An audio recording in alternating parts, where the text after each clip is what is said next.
స్తోత్రం యేసయ్యా. ప్రియమైన దేవుని బిడ్డలారా, క్రీస్తు నామములో మీ అందరికీ సమాధానం కలుగును గాక. ఆమేన్. ప్రతి దినము దేవుని వాగ్దానం అని ఆత్మీయ చక్కటి కార్యక్రమంలో మిమ్మల్ని ప్రేమపూర్వకంగా ఆహ్వానిస్తున్నాను. దేవుని బిడ్డలారా, ఎలా ఉన్నారు? బాగున్నారా? ఉదయాన్నే లేచారా? ప్రార్థన చేసుకున్నారా? కాసేపైనా దేవుని వాక్యాన్ని మీరు చదువుకున్నారా?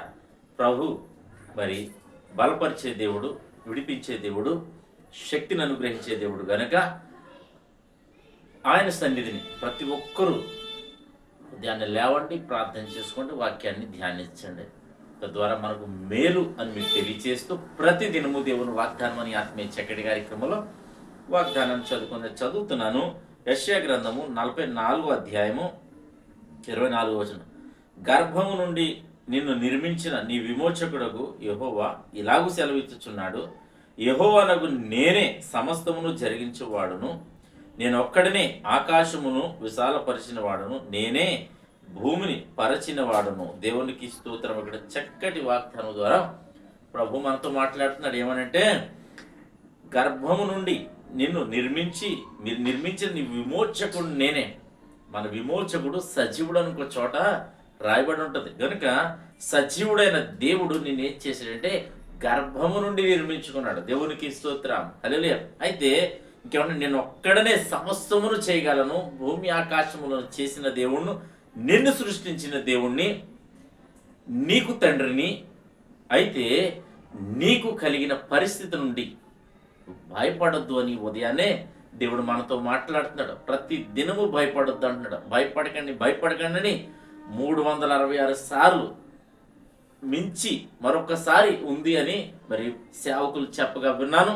అయితే ప్రతి ఒక్కరూ తెలుసుకోవాల్సిందంటే, నిన్ను నన్ను నిర్మించిన దేవుడు సజీవుడు, మన విమోచకుడు సజీవుడు. ఆయనే నేను ప్రకటిస్తున్న నజరేయుడైన యేసు క్రీస్తు గనక ఆయన మనకుండగా మనకు భయమొద్దు, దిగులొద్దు, కృంగిపోవద్దు. పరిస్థితి ఏదైనా సరే సమస్తమును సమకూర్చగల సమర్థుడు, శక్తిమంతుడు ఆయనే అని తెలియజేస్తున్నాడు. కనుక ప్రతి ఒక్కరూ ధైర్యం తెచ్చుకోండి. నీ పరిస్థితిని చూసి ఎవరు కృంగిపోవద్దు, భయపడద్దు, అధైర్యపడద్దు. ఈ దినమున్న కష్టం రేపు ఉండదు, ఈ దినమున్న వ్యాధులు బాధలు రేపు ఉండవు. అలాగే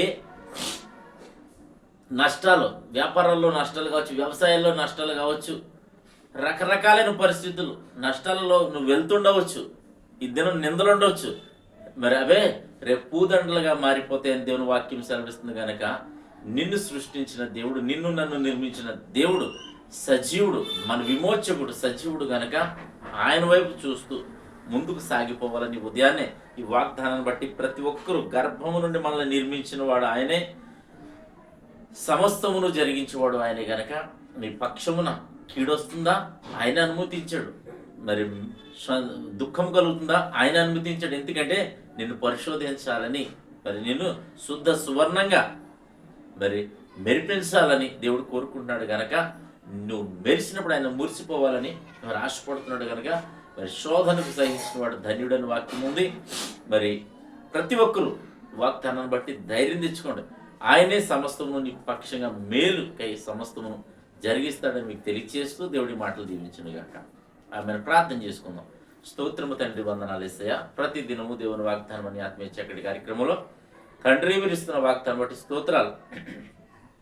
ఎంతమంది ప్రజలు యూట్యూబ్ ద్వారా, షేర్ చాట్ ద్వారా, ఫేస్బుక్ ద్వారా ఈ రోడ్డు మార్గం వెళ్తూ చదువుతున్నారు, వాళ్ళందరి జీవితాల్లో ఈ వాగ్దానం నెరవేర్చండి ప్రభువా. తండ్రి, నీవే సమస్తమును భూమి ఆకాశమును సృష్టించిన వాడు, సృష్టికర్తవు. అలాగే తండ్రి, మా విమోచకుడు, తల్లి గర్భం నుండి నిర్మించిన వాడు, నీకు స్తోత్రాలు. సమస్తమును చేయగల సమర్థుడు. మా జీవితంలో ఉన్న ప్రతి కొదువులు నన్ను మీరు సమకూర్చండి.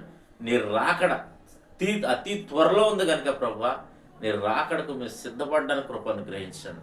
దినం మా గ్రామాన్ని, మా రాష్ట్రం, మా దేశాన్ని కాచి కాపాడమని ప్రార్థిస్తున్న, సరిహద్దుల్లో నెమ్మదిని దయచేయమని అధికారులు, మంత్రులు, ప్రధానులు, మంత్రులను, అధికారులు అందరినీ కూడా, రక్షణ వ్యవస్థను అందరినీ మీరు కాచి కాపాడమని, వారి వారి పరిధిలో వారందరినీ దీవించమని ప్రార్థిస్తున్నాం. వారందరికీ రక్షణ దయచేయమని, కాపుదలని ప్రార్థిస్తున్నాం.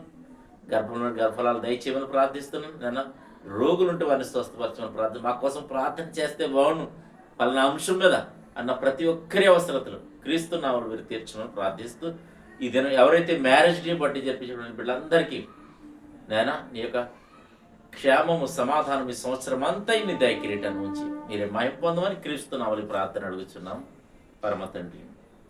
ఆమేన్. నేను నమ్ముతున్నాను ప్రియమందిని బట్టారా ప్రభు మనందరినీ బలపరిచిన విధానం బట్టి ఆయన స్తుతించండి, ఆయన కనపరచండి. మరి వీడియోని లైక్ చేయండి, షేర్ చేయండి, ఛానల్ సబ్స్క్రైబ్ చేసుకోండి.